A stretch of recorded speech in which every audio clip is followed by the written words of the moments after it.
La chronique sur la glace est une présentation de Captodor, hygiène du sport. Captodor, passe à l'action.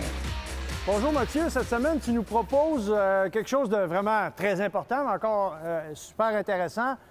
La transition, récupération de rondelles à partir de la zone neutre. Effectivement, on est dans la zone adverse, la rondelle sort, et là, notre défenseur, il va pourchasser la rondelle. OK. Première chose qu'il doit faire, c'est prendre l'information. On a déjà parlé précédemment. C'est important. Prends la photo de ce qui se passe sur la glace, pression, où sont mes partenaires de jeu. Première séquence qu'on va faire, on va travailler où est-ce qu'on la récupère et on travaille de façon rapide. C'est une transition qui est rapide. Alors, quand j'ai pris mon information, je sais que mon ailier ou mon joueur de centre il est disponible. Je récupère la rondelle en virage brusque. Oui. Ma rondelle bien positionnée pour qu'en sortie de virage, pendant que mes pieds sont encore en train de bouger, en train de croiser, que je puisse effectuer ma passe. Donc, relancer l'attaque rapidement. Exactement. Et moi aussi pouvoir suivre le jeu. Parfait. On vous regarde, messieurs. C'est parti. Prends ton information, regarde où est le joueur, tourne autour de ta rondelle, bouge tes pieds, viens chercher la ligne bleue. C'est parti. Go!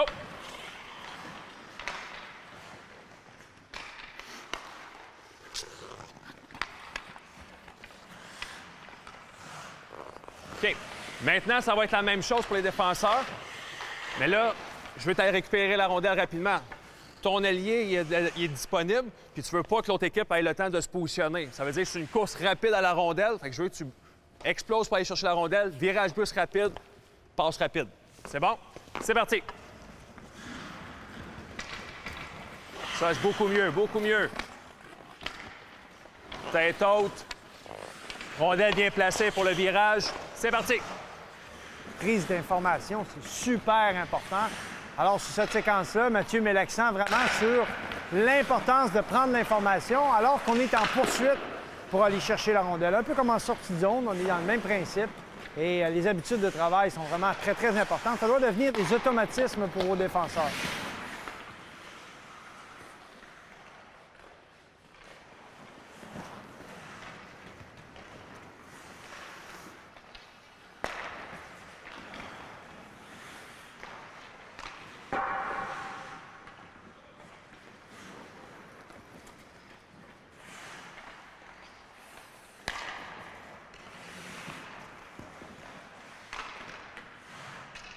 Alors, il y a la prise d'information, Mathieu, mais justement, lorsqu'on a pris l'information, puis l'ailier n'est pas au rendez-vous, en tout cas, il n'est pas encore de retour dans l'action, il est trop loin, comment doit se comporter le défenseur? C'est là que le défenseur va lui demander d'acheter du temps. OK. Ça veut dire que lui va aller récupérer la rondelle, la même chose, mais au lieu de faire un virage brusque et aller vers l'avant, pendant que ses joueurs s'en viennent vers lui, on va lui demander de tourner sur sa rondelle et reculer tranquillement avec. Avoir le jeu devant lui. Alors là, son défenseur va se positionner, l'ailier, le centre. Puis après, à partir de ce moment-là... Là, il y a des options. Exactement. Il prendra la décision par rapport à qui est ouvert. Puis dans l'exercice qu'on va faire, ça va être de récupérer la rondelle, aller jusqu'au point de mise au jeu de reculons, ouvrir vers la bande. Puis encore une fois, un de nos attaquants va être sur un des trois comptes pour refaire la passe. Et on va répéter évidemment l'exercice qu'on a fait un peu plus tôt dans d'autres séances où on doit ramener la rondelle vers soi sur son cours revers. Exactement, pour être prêt à pouvoir faire une passe à tout moment. À vous, messieurs. C'est parti.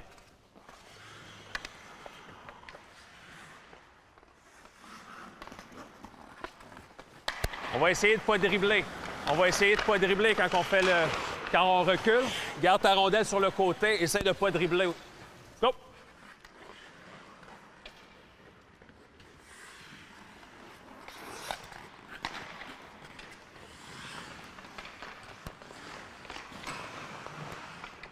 Go!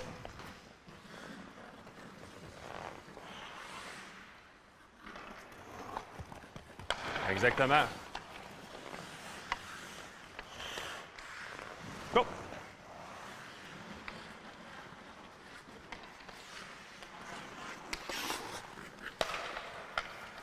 Pour les défenseurs, que quand je recule avec ma rondelle, je recule, d'éviter de pivoter puis de croiser. Ça veut dire que mes hanches, mes épaules s'en vont vers la bande. Fait que mon objectif, c'est rester face au jeu. Je recule, ouverture de hanche, poussée en C, patin devant. Comme ça, je suis toujours face au jeu, puis je suis toujours en mesure de pouvoir distribuer ma rondelle.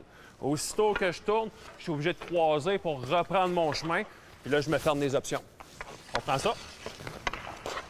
Go! une consigne qui est extrêmement importante, celle que Mathieu vient de donner à ses défenseurs, puisque là, ça lui permet une très bonne exécution. Tout de suite, là, l'information est captée par le défenseur. On veut s'assurer justement que le défenseur soit en mesure de garder la position de ses patins adéquate pour rester face au jeu, ce qu'on appelle la position miroir. Et ça nous permet d'avoir beaucoup plus d'options d'un côté comme de l'autre pour faire des passes, évidemment, et donc d'être plus efficace et moins prévisible lors de la relance. Voilà, très bien exécuté.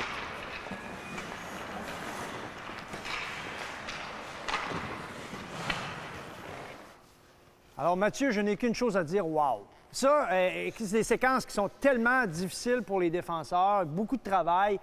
Résume-nous les éléments clés sur le plan technique. Première des choses, prise d'information. Est-ce Oui. que j'ai du temps ou j'en ai pas? Versus la pression, mes joueurs, où est-ce qu'ils sont positionnés? Est-ce que j'ai des options de passe ou j'en ai pas? Exactement. Par la suite, c'est la technique de patin. Être capable d'ouvrir nos hanches. Ça me permet de rester face au jeu. Aussitôt que mes hanches peuvent ouvrir, mes épaules vont tourner, je me ferme un côté Donc la moitié de la glace qui n'est pas disponible. pour une fraction de seconde. Mais c'est peut-être par cette fraction de seconde-là que la passe était ouverte. Oui. Et par la suite, elle se ferme. Puis dernière des choses, c'est le positionnement de ta rondelle. Aussitôt que je dribble une fois de trop, mais pendant que je fais mon dribble, c'est peut-être à ce moment-là, justement, que la ligne de passe est ouverte. Ça va vite. Fraction de seconde. Exactement. Fraction de seconde, vous cliquez rds.ca, /play 360 et vous en avez encore plus.